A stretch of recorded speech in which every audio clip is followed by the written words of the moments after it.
আসসালামু আলাইকুম। আশা করি সবাই ভালো আছেন। আলহামদুলিল্লাহ আমি আপনাদের দয়ায় অনেক ভালো আছি। তো দেখতে পাচ্ছেন আমার একটা হাঁসের ঘাড় বাঁকা রোগ হয়েছে। এই রোগটা হওয়ার মূলত কারণ কি, আর এটা হলে কি করবেন, আর এটা কেন হয়, কি মেডিসিন দিবেন, সেইগুলো আজকে আমরা পুরো ভিডিওতে জানবো। তো পুরো ভিডিওটা দেখার জন্য সবার কাছে অনুরোধ রইল।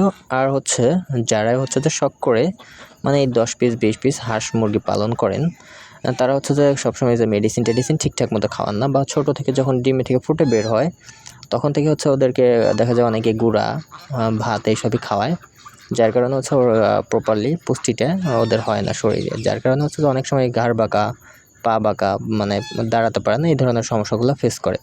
তো যদি ছোটোবেলা থেকে ওদেরকে ভালো মানের একটা ফিড দেন, সেক্ষেত্রে কি হবে, আপনার হাঁসগুলো ছোটোবেলা থেকেই ওরা পুষ্টিকর খাবারগুলো খেয়ে মানে হেলদি হবে, মানে সুস্থ থাকবে।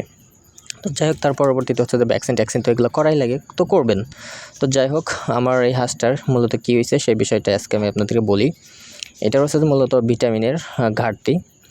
আর ও যেহেতু বড় হাঁস, এটা হয় বড় হাঁসের ক্ষেত্রে একটা সম্ভাবনা থাকে, সেটা যে কৃমির সমস্যার কারণে বিশেষ করে এই রোগটা আক্রান্ত হতে পারে। তো এতে যে ভিটামিনের খুবই ঘাটতি পড়ে যায়, যখন একটা হাঁসের বডিতে প্রচুর পরিমাণে কৃমি থাকে, সেই কৃমিগুলাই ওদের যে ভিটামিন প্রোটিন এগুলো সবই যে শোষণ করে নেয়, খেয়ে ফেলে কৃমিয়ে, যা ওর বডিতে ও যাই খাক সেটা থেকে যতটা ভিটামিন পায় ততটা ও খেয়ে ফেলে, ওর মানে যে শরীরে কাজ করে না ভিটামিনটায়।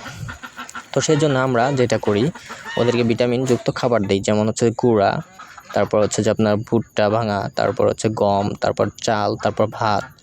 তো এর সাথে সাথে তারপর আমরা ওদেরকে সাপ্লিমেন্টও ইউজ করাই, যেহেতু যে আমরা বেশ মোটামুটি ভালোই অনেক কয়েকটা পালি।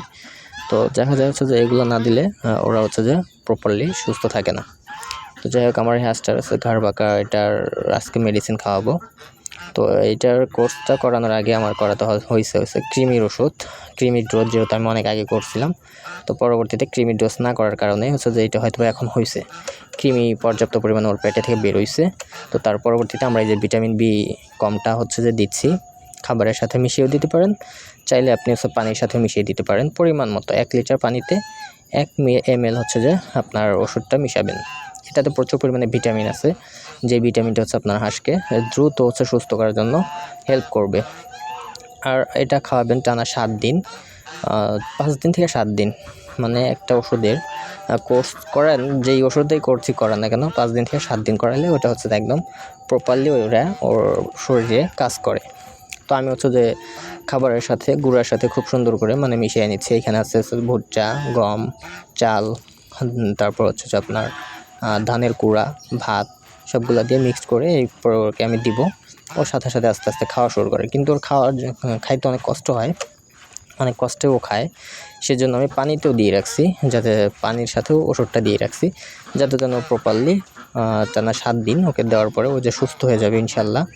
আর এর আগে আমার একটা হাঁস হয়েছিল, সেটা আলহামদুলিল্লাহ এখন সুস্থ আছে, সেই জন্য আমি এটাতেও দিচ্ছি। অনেকেই আবার কমেন্ট করছেন যে ভাইয়া এই রোগ হলে কী করব, যাদের জন্য আপনাদের হেল্প হয়, সেই জন্যই আমি এটা আপনাদেরকে ভিডিওটা করে দেখাচ্ছি। তো আশা করি 7 দিন খাওয়ালে ইনশাল্লাহ আপনার হাঁসও সুস্থ হয়ে যাবে, যদি হয়ে থাকে।